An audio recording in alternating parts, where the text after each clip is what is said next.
Oke, assalamualaikum teman-teman semuanya.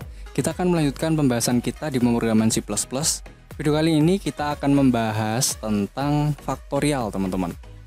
Faktorial ini kita bahas untuk implementasi dari fungsi rekursif yang udah kita pelajari di video sebelumnya.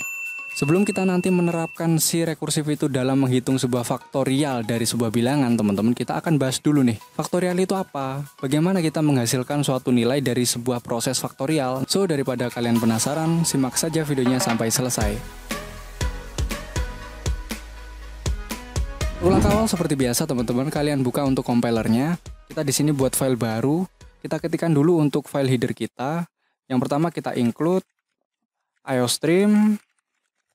Lalu di bawahnya kita menggunakan namespace std, teman-teman.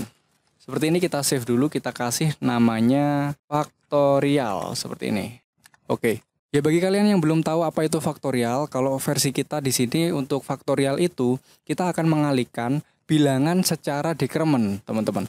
Kalau semisal saya tulis aja di sini. Pakai komentar aja deh. Faktorial itu kalau dalam ilmu matematika penulisannya kita menggunakan tanda seru. Kalau ada 5 faktorial, berarti penulisannya seperti ini. 5 tanda seru, itu disebut sebagai 5 faktorial. Gitu ya. 5 faktorial, seperti ini. Nah, 5 faktorial ini nilainya berapa? Nah, kalau kita ingin mencari berapa sih hasil dari 5 faktorial, itu caranya seperti ini. 5 faktorial itu adalah 5 dikali 4, kali 3, kali 2, kali 1. Ya, jadi perkalian decrement yang saya maksud tadi seperti ini.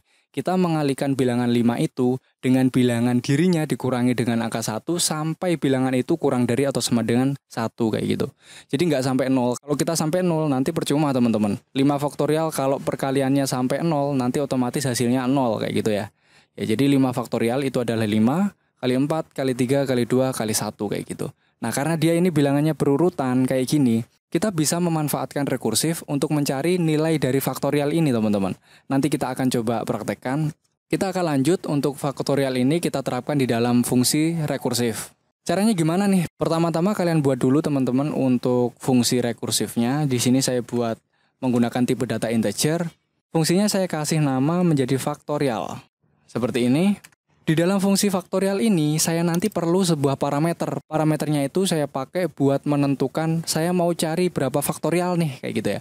Kayak di atas ini 5 faktorial, mungkin saya ingin menghitung 4 faktorial ya. Jadi nanti untuk angka yang akan kita proses dan kita hitung faktorialnya berapa, itu kita masukkan ke dalam sebuah parameter. Ya, parameternya di sini saya pakai tipe data integer. Saya kasih nama N kayak gini, atau X, sama aja, teman-teman. Oke, kalau kalian ingat kemarin rekursif itu adalah fungsi yang memanggil dirinya sendiri. Ya, benar sekali. Jadi kalau kita ingin menghitung faktorial ini, nanti kita hitungnya kayak gini nih. Kita kembalikan, ya kalau kemarin kita pakai void, bisa ya, kita pakai void, kita pakai function yang menggunakan tipe data seperti ini, kita tetap bisa memanfaatkan yang namanya rekursif. Kali ini kita menggunakan yang function. Nah, di sini, teman-teman, kita akan memanggil si faktorialnya sendiri. Ya, karena kita akan mengembalikan nilai dari hasil faktorial di dalamnya ke dalam fungsi itu. Sehingga nanti di dalam metode main, nilainya dapat kita tampilkan kayak gitu. Contohnya seperti ini. Saya di sini ingin menampilkan, jadi menggunakan return. Mengembalikan nilainya ke dalam si fungsi. Jadi kita menggunakan return. Apa yang akan kita kembalikan, teman-teman? Yaitu X-nya, ya, jadi X-nya yang ada di dalam parameter itu kita kembalikan dan dia nilainya akan dikalikan dengan apa? Ya, dengan rekursif itu sendiri. Ini nggak usah kurung aja ya di sini. Dengan rekursif itu sendiri, dan untuk parameternya itu adalah variabel yang sebagai parameter dikurangi dengan angka 1. Ya, kayak gini. Kenapa kok dikurangi 1? Ya, agar nanti fungsi rekursif yang dipanggil di dalam fungsi rekursif selanjutnya itu nilai parameternya dikurangi 1. Kalau sekarang dia angkanya 5 nih ya. Jadi semisal saya punya faktorial dari 5. Ya, 5 faktorial itu berapa nih nilainya? Diproses di sini ya, kita kembalikan nilai 5-nya, X-nya adalah parameter 5, X-nya ini adalah parameter dan nilainya 5, kita kembalikan 5 dikali dengan X, 5 kurangi 1 ya. 5 kurangi 1 berarti 4. Ya, karena dia masuk di dalam fungsi rekursif kembali, ya dia di looping lagi nih, sehingga rekursif ini dipanggil kembali. Ya, return lagi, sekarang X-nya menjadi 4, ya. 4 dikalikan dengan 3 kali 2 kali 1. Seperti itu. Nanti seharusnya kayak gitu. Kalau seperti ini, kita belum bisa sampai 1. Dia akan terus looping atau memanggil si rekursif ini dan akan X-nya itu dikurangi dengan angka 1. Karena fungsi rekursif itu dia adalah fungsi yang dipanggil secara terus-menerus ya. Dia memanggil dirinya sendiri sehingga sifatnya terus mengulang sebelum kita memberikan batasan kayak gitu, teman-teman. Ya, terus di sini kita buat aja yang namanya int main, teman-teman. Ya, mainnya kita tampilkan di sini. Kita akan menampilkan faktorial. Ya, di sini saya buat variabel aja deh. Ya, int angka sama dengan 0 kayak gini. Nah, faktorial dari gini aja deh. Angka faktorial itu adalah, nah di sini baru ditampilkan nih. Apa yang ditampilkan? Dia adalah fungsi dari faktorial di atas. Ya, untuk parameternya apa yang akan diproses yaitu variabel angka. Oke. Seperti ini, teman-teman. Saya berikan n-line di bawahnya biar nanti tampilnya kalau ada baris yang akan kita tampilkan di bawahnya nanti ada enternya kayak gitu. Nah, kira-kira nih kalau kita menampilkan seperti ini apakah program ini bisa dijalankan? Ya, jawabannya adalah program ini bisa dijalankan, tetapi dia masih error, teman-teman. Ya, kayak gini. Rekursif. Ya, ini error ya, teman-teman. Ternyata bukan itu yang maksud saya errornya, tapi ini kita salah menuliskan function ya. Functionnya adalah faktorial. Ya. Kalau ini sudah nggak error, tetapi dia itu masih ada kesalahan nih. Ya, ketika kita jalankan dia tampil, tetapi faktorialnya dia stop working. Ya, kenapa? Ya karena dia menampilkan jumlah yang tidak diketahui kebenarannya. Dia terus melakukan perulangan terus, dipanggil terus si faktorialnya ini tanpa batas yang ditentukan. Ya kayak gitu. Makanya si programnya bingung. Kalau di sini kita tampilkan kayak gini nih, ya. Kita out aja X, ya. Biar kita tahu X-nya itu nilainya berapa. Ya, kita coba kita n-line. Ya, kalau seperti ini coba kita compile and run, dia akan menampilkan angka yang terus-menerus dikurangi, teman-teman. Ya. Dia akan menampilkan seperti ini. Angkanya terus dikurangi tanpa ada batasan, sehingga nanti akan mengakibatkan nge-lag kayak gitu ya. Sehingga nanti akan mengakibatkan sistemnya ini error ya kayak gitu karena tidak muat angkanya yang akan diproses kayak gitu. Nah, ini kita hapus saja. Nah, sekarang tugasnya kita memberikan batasan di dalam fungsi rekursif ini agar dia menjadi sebuah fungsi faktorial yang jelas kayak gitu. Caranya kita berikan if aja. Masih ingat tadi untuk faktorial kita mengalikannya sampai angka berapa? Sampai angka 1 ya. Berarti if-nya ketika si X itu kurang dari atau sama dengan 1 ya, maka dia akan mereturn X faktorialnya nggak usah kita lanjutkan lagi nih untuk pemanggilannya. Jadi rekursifnya selesai. Dia menampilkan return X-nya di-return kembali, dikembalikan ke dalam faktorial sehingga hasilnya bisa ditampilkan di dalam metode main.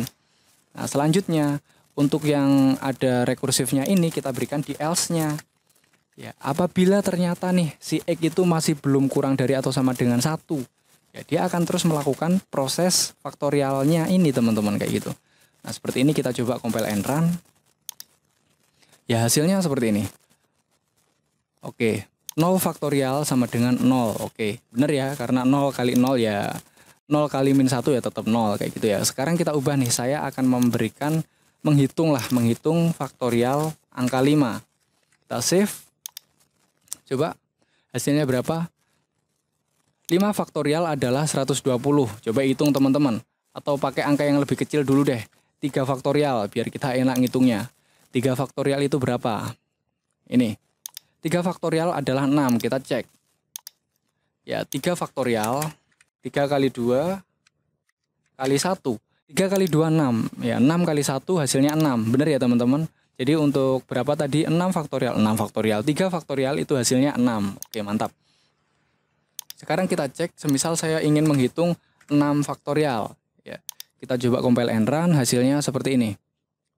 6 faktorial adalah 720 ya. Untuk kebenarannya kalian coba hitung pakai kalkulator, teman-teman. Ya, selanjutnya saya pengen menampilkan nih. Ya, jadi sekian kali sekian kali sekian, hasilnya sekian. Ya, kayak gitu ya. Jadi 6 faktorial itu adalah 6 kali 5 kali 4 kali 3 kali 2 kali 1 kayak gitu ya. Jadi saya tampilkan di sini bahwa kita akan menampilkan X dikalikan, kali pakai X saja ya.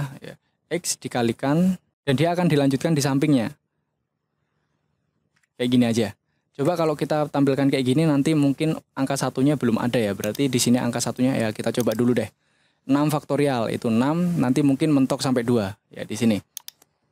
6 kali 5 kali 4 kali 3 kali 2. Nah, ya, satunya belum ada ya. Ini 6-nya itu punyanya bawah. Ya, berarti di sini kita berikan apa? Si out dulu lah. Kita berikan end line seperti ini. Dan di sini sebelum return X ya, di sini kita tampilkan dulu nih untuk si X seperti ini. Ya, coba kita compile and run. Hasilnya seperti ini, teman-teman. Ya. Di sini 6 kali 5 kali 4 kali 3 kali 2 kali 1. Nah, ini 6-nya kenapa masih di sini ya? 6 faktorial. Coba kita cari 6 faktorial. Ini angka ya. Ini loh seharusnya kita berikan di bawahnya nih. Oh, di sini ya. Di sini kita berikan end line.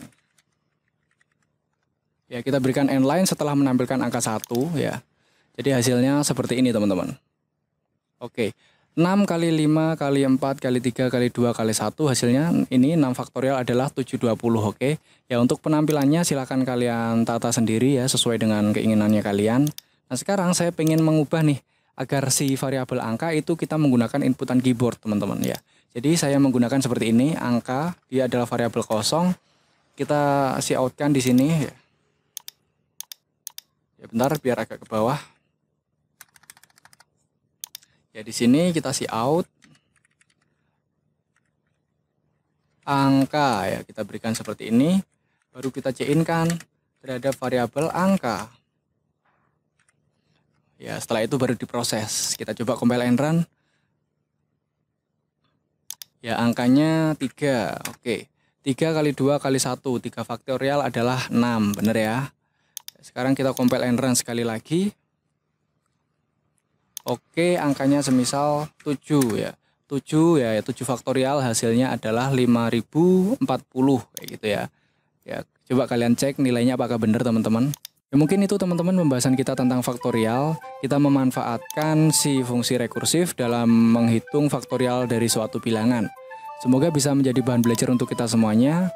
Tetap saksikan video-video selanjutnya. Saya akhiri video kali ini. Wassalamualaikum warahmatullahi wabarakatuh.